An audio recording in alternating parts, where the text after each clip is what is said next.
ये कांवड़िए हैं कि मानते नहीं। सावन के महीने में कांवड़ यात्रा से उत्तर प्रदेश और उत्तराखंड के रास्ते भरे रहते हैं। चप्पे चप्पे पर पुलिस की तैनाती होती है। उसके बाद भी कांवड़ियों के झगड़ों की खबरें लगातार आती रहती हैं। क्यों और भला किससे उलझते हैं ये कांवड़िए? क्यों होते हैं ये विवाद? क्यों शिव शक्ति की यात्रा के रास्ते में शक्ति यात्रा बदल जाती है? ये मारपीट कितनी जायज़ है? इन्हीं सब सवालों का जवाब तलाशती ये रिपोर्ट देखिए।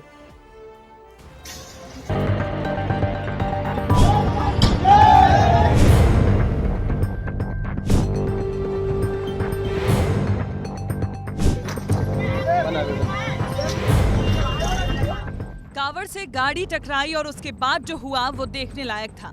मेरठ में कांवड़ियों ने स्कूल बस ही तोड़ डाली। दरअसल ये स्कूल बस कांवड़ियों से टकरा गई थी, जिसमें 4 कांवड़िए घायल हुए थे।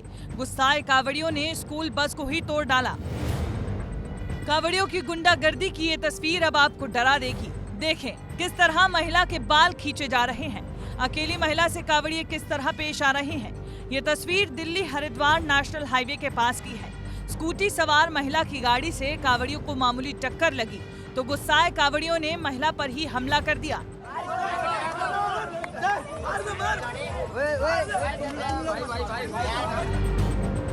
जिस कार को लाठी डंडों के बल से तोड़ा जा रहा है, उसकी गलती बस इतनी है कि इस कार से कांवड़ टच हो गया था, जिसके बाद कांवड़िए भड़क गए और तोड़फोड़ मचाने लगे।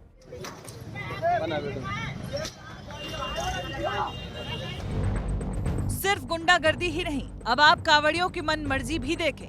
किस तरह सड़क पर कांवड़ बिछाए हुए हैं, मानो इन्हें आराम करने के लिए छोड़ा गया हो। तस्वीर ये बताने के लिए काफी है कि कांवड़ियों की इस मनमर्जी के कारण अब जाम की नौबत आ रही है। हरिद्वार से लेकर उत्तराखंड तक भारी जाम लगा हुआ है। उत्तर प्रदेश के हापुड़ में लाखों कांवड़िए तीर्थ नगरी ब्रिज घाट पहुंचे, जिसके बाद जाम लग गया। उत्तर प्रदेश के कौशाम्बी की ये तस्वीर भी देखें। NH-19 पर कई किलोमीटर लंबा जाम लगा हुआ है। ये नौबत तब आ रही है जब यूपी उत्तराखंड सरकार ने पूरी तैयारी कर रखी है। कांवड़ियों की सुरक्षा के लिए प्रशासन ने कई बड़े फैसले लिए हैं, वो आप भी देखें। मेरठ में 24 जुलाई तक ईवी और वॉल्वो बसेस बंद कर दी गई हैं। मेरठ में ही 23 जुलाई तक सभी स्कूलों की छुट्टी कर दी गई है। दिल्ली देहरादून हाईवे पर 1 वे व्यवस्था लागू की गई है। बुलंदशहर में ओवर स्पीडिंग वाले वाहनों के चालान काटे जा रहे हैं। यूपी में करीब 66,000 से ज्यादा पुलिसकर्मी कांवड़ियों की सुरक्षा के लिए तैनात है। चप्पे चप्पे पर पुलिस लगी है, लेकिन विवाद की तस्वीरें हर दिन सामने आ रही हैं। ऐसे में सवाल उठता है, क्या पुलिस प्रशासन के आगे कांवड़ियों की नहीं चल रही है? ये मारपीट कहां तक जायज है? यही सवाल जब विस्तार न्यूज ने कांवड़ियों से पूछा तो हमको मिले जुले जवाब मिले। कांवड़िया होने के नाते इस पर क्या कहना चाहेंगे? ऐसा होना चाहिए?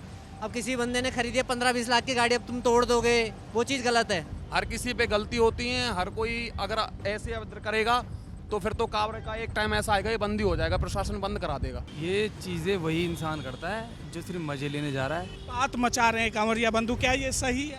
नहीं जी, हमारे साथ तो ऐसा कुछ हुआ नहीं।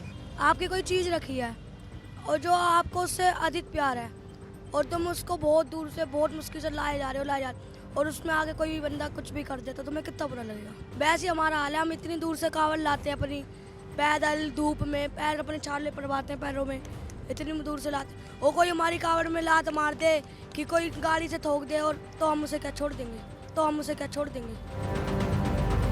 पूरे देश में लाखों शिव भक्त हैं जो हरिद्वार से कांवड़ लेकर निकल पड़े हैं, लेकिन इस बीच शिव भक्ति के नाम पर ये खौफनाक तस्वीरें अब आम जनता के मन में डर पैदा कर रही हैं।